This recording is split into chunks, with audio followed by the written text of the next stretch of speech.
Salut à tous, on se retrouve pour une vidéo spécialement consacrée à l'après Busquets. On va voir la liste complète des joueurs que le Barça cible pour pouvoir le remplacer. Et honnêtement, c'est assez dingue. Alors par rapport déjà à Sergio Busquets, il devrait donc partir dès cet été.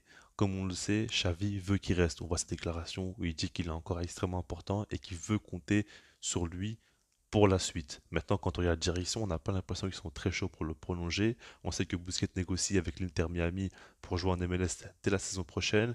Alors, c'est possible qu'il prolonge pour 6 mois, mais honnêtement, j'ai du mal à y croire. Je pense vraiment qu'on se rapproche de plus en plus d'un départ et Xavi devra s'y faire à l'idée. Donc, du coup, il va falloir recruter un numéro 6 très certainement, et je vais vous établir un petit peu la liste du club et vous donner à chaque fois mon avis et vous dire ce que j'en pense par rapport à chaque joueur. Posez-vous tranquillement parce qu'il y a quand même pas mal de joueurs et ça va prendre un petit peu de temps. On va commencer par le premier qui est Brozovic. On en a déjà beaucoup parlé, je ne vais pas trop m'étaler à son sujet. Comme vous savez, c'est un joueur qui a beaucoup de qualité, on le sait à la récupération, il a une grosse activité sur le terrain, il a aussi une grosse qualité technique, qualité de passe longue très très bonne notamment, et il sait sortir du pressing très facilement. Et puis, c'est un joueur qui a de l'expérience, il a joué pas mal de fois en Coupe du Monde, on l'a vu aller en finale et en demi-finale sur les deux dernières éditions. C'est un joueur qui connaît le très haut niveau et qui sait tout simplement s'adapter aux exigences à ce niveau-là. Maintenant, le truc, c'est qu'économiquement, pour moi, c'est une bonne affaire, dans le sens où on voit que le Barça pourra faire un échange avec l'Inter Milan dès ce mercato d'hiver ou bien durant le mercato d'été prochain, ou en tout cas, vu qu'il a déjà 30 ans, le prix ne sera pas forcément très élevé, il n'a pas non plus un gros salaire, donc je pense que économiquement parlant, c'est l'affaire la plus, on va dire, simple à faire pour le Barça, par rapport au fait que ça va pas coûter trop cher et que ça pourra se faire tranquillement avec l'Inter Milan qui a une situation économique assez compliquée, ça il faut le préciser aussi. Le seul vrai problème, c'est son âge. On voit qu'il a déjà 30 ans et que du coup, tu remplaces Busquets, tu as envie d'avoir un gars plus jeune qui pourra rester plusieurs années et ne pas te dire que dans 3 4 ans, tu devras encore une fois penser à retrouver un numéro 6. Ça, c'est vraiment le seul véritable défaut. Maintenant, je pense qu'à court terme, il pourra beaucoup apporter au club. C'est économiquement, comme je l'ai dit, donc la meilleure affaire. Et ça, il faut le prendre en compte. Donc, par rapport à Brozovic, je suis pour, mais évidemment que s'il y a un joueur un peu plus jeune qui coûtera peut-être plus cher, mais qui pourra plus apporter sur le long terme, je serais quand même mieux de ce côté-là.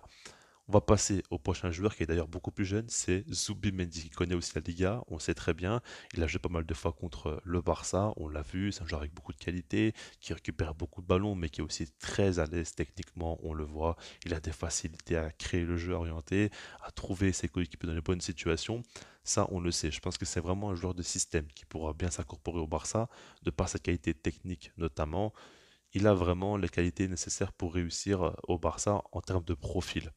Le truc, c'est que c'est un joueur quand même assez jeune. Il faudra voir encore comment il va progresser. Il a quand même une grosse marge et il faudra voir est-ce qu'il va réussir à exploiter son plein potentiel ou non.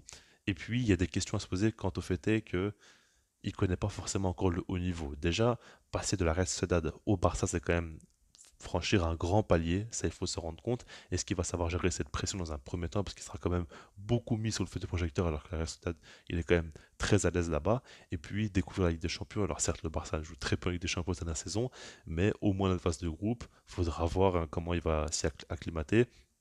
Il y a quand même des questions à se poser. Est-ce que Zubimendi pourra arriver et directement apporter un plus au Barça? Je ne pense pas. Je pense qu'il faudra le laisser un petit peu de temps. Et est-ce que le Barça a ce temps-là? Je ne sais pas non plus. Maintenant, par rapport à tout ça, je ne suis pas forcément pour Zubimendi, mais pas non plus contre. Je me dis qu'il y a des risques, il va falloir les assumer. Donc, c'est pas mon choix idéal en tout cas, mais je ne suis pas forcément fermé à Zubimendi. Le prochain joueur est Ruben Neves, qui plaît fortement à la Porta qui pourra donc négocier avec Jorge Mendes.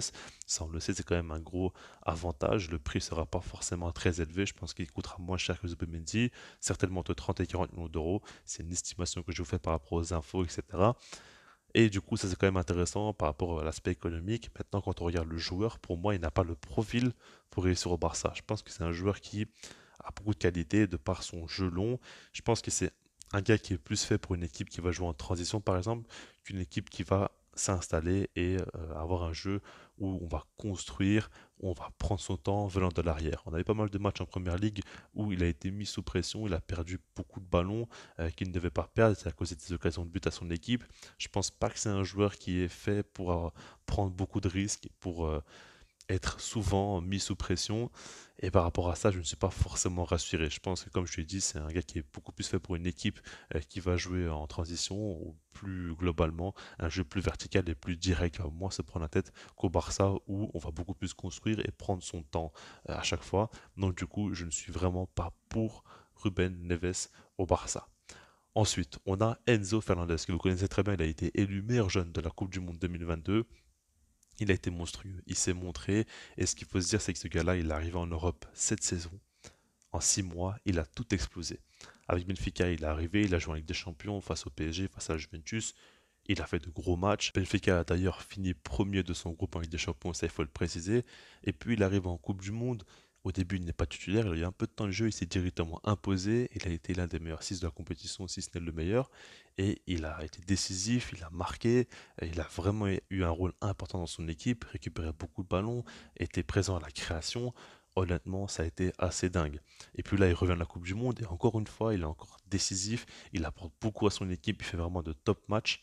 Donc, c'est fou, honnêtement c'est fou, et ce gars-là, moi je l'ai dit, il a tout pour devenir le 6 du futur, parce qu'il a beaucoup de qualité à la récupération, on voit une grosse agressivité, hein. Tu peux voir les joueurs comme des Casimiro, etc., qui ont beaucoup de vices, qui vont récupérer des ballons, mais qui vont vraiment sortir les joueurs de leur match. Il a ce côté-là, mais en plus de ça, il a beaucoup de qualités techniques aussi. Il peut sortir du pressing, il peut avoir un jeu long très efficace, et il peut aussi combiner avec ses coéquipiers. Il a vraiment beaucoup, beaucoup de qualités, et je vous cache pas que je rêve de le voir aux côtés de Frenkie de Jong avec Gavi et Pedri devant, ce serait complètement fou, honnêtement.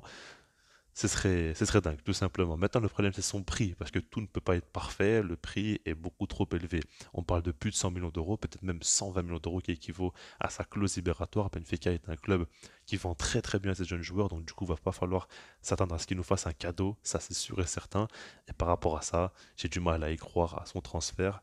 Faudra voir peut-être qu'un prêt option d'achat ou avec un échange, c'est peut-être possible, je ne sais pas, mais en tout cas, dans l'état des choses, je n'y crois pas forcément. Mettre plus de 100 millions d'euros comme ça sur un numéro 6.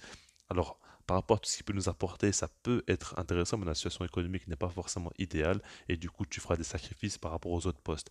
Et ça ne me plaît pas non plus. Je pense pas que c'est l'idée que doit avoir le club. Donc, par rapport à ça, je dirais non à Enzo Fernandez à contre-cœur, parce que pour moi, c'est vraiment le joueur idéal pour ce Barça-là qui se renouvelle.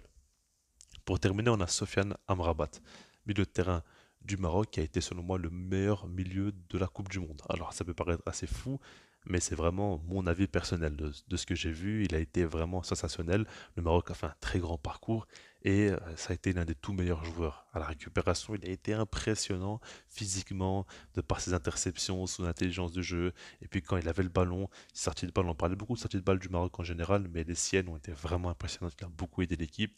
Il a su casser des lignes de plusieurs manières différentes en fait. Que ce soit à la passe, que ce soit balle au pied en grattant des mètres. Il a su vraiment montrer une grosse palette technique très très large. Il a été très très bon. Et ce gars-là a été vraiment impressionnant. Tout simplement, il a seulement 26 ans. Il a encore de longues années devant lui pour pouvoir faire une belle carrière. Et aujourd'hui, il est pisté par pas mal de clubs. Le Barça le suit de très près. Faudra voir comment ça va se passer. En tout cas, par rapport à ce joueur, quand je vois ses qualités durant la Coupe du Monde, je n'ai aucun doute. Maintenant, le truc que je me dis, c'est que avant la Coupe du Monde, je ne suivais pas plus que ça. Je l'avais déjà vu quelques fois, mais j'ai pas non plus fait très attention à ce joueur-là, je vais vous le cacher. Et j'ai pas envie de me fier que sur une Coupe du Monde. Et je me dis peut-être que voilà, la Coupe du Monde du Maroc peut être trompe-l'œil, pas par rapport à la prestation de l'équipe, mais par rapport aux individualités. Je pense que c'est tellement un groupe qui a été soudé et qui a performé en étant uni que du coup les individualités ont vraiment été mises en avant. Et est-ce que une fois qu'ils sont sortis de ce groupe-là, est-ce qu'ils vont vraiment être aussi performants? Parce que là, ça a été assez dingue. Quand on regarde la performance d'Amrabat, ça a été monstrueux. Il a joué face à de top milieux de terrain et à chaque fois, il a été plus que jamais présent. Il a été très performant et ça, il faut le prendre en compte. Je ne dis pas que c'est un joueur qui a fait la compétition de sa vie et qui ne montrera plus jamais ce niveau-là. Je ne pense pas forcément. Mais je me dis, est-ce qu'il pourra avoir des saisons complètes avec autant de régularité? Parce que s'il avait déjà eu ce niveau auparavant, bah, il ne serait pas à la Fiorentina. Pas que c'est un mauvais club, mais je pense qu'il aurait pu quand même jouer dans un plus gros club déjà et faire déjà beaucoup plus parler de lui. Parce que ce gars-là a des qualités hors normes, évidemment. Maintenant, par rapport à ça, je me dis qu'il faut faire attention, il ne faut pas non plus trop s'enflammer parce que quand un joueur fait une grosse Coupe du Monde, sa valeur explose et des fois, bah, ça peut être des flops par derrière. Honnêtement, quand j'ai vu Amrabat, je me dis vraiment qu'il a trop de qualité pour ne pas faire une bonne carrière derrière. Mais le truc, c'est que je me dis, au Barça, c'est quand même une grosse étape. Faire une grosse Coupe du Monde, passer de la Fiorentina au Barça directement, ça peut être un peu rapide et un peu brusque pour le joueur. Donc, je ne sais pas. Honnêtement, je ne pense pas forcément que ce soit le bon plan. Pour résumer tout ça, je vais vous dire un petit peu ce que je pense. Je pense que si le Barça ne veut pas prendre trop de risques, il faudrait prendre Brozovic, qui va pas forcément coûter cher, et tu sais très bien, tu sais pertinemment qu'à court terme, il va t'apporter directement à l'équipe. Son style de jeu colle parfaitement à celui du Barça, il n'y a aucun souci, il va bien s'incorporer et il sera performant, je n'en doute pas. Maintenant, les autres joueurs, c'est beaucoup plus compliqué. Zubemeni, c'est une grosse prise de risque. Quand tu regardes, et puis Ruben Neves, je suis pas pour. Amrabat aussi grosse prise de risque et pour moi le Barça doit diminuer un maximum les prises de risque, ça il faut le prendre en compte. Et puis Enzo Fernandez serait le joueur parfait selon moi. Maintenant le prix est beaucoup trop élevé. Donc je partirais plutôt sur un Brozovic avec aussi Nico qui va revenir de près. Il faudra voir dans quelle état il va revenir parce qu'il a quand même très très peu joué. Ça c'est quand même un problème. Mais pour moi c'est un joueur qui pourrait vraiment s'imposer dans ce Barça là, qui a quand même pas mal de qualité aussi, faut pas l'oublier. Donc voilà. On verra comment ça se passe dans les prochaines semaines, dans les prochains mois. Je laisse là-dessus, puis moi je vous dis peace.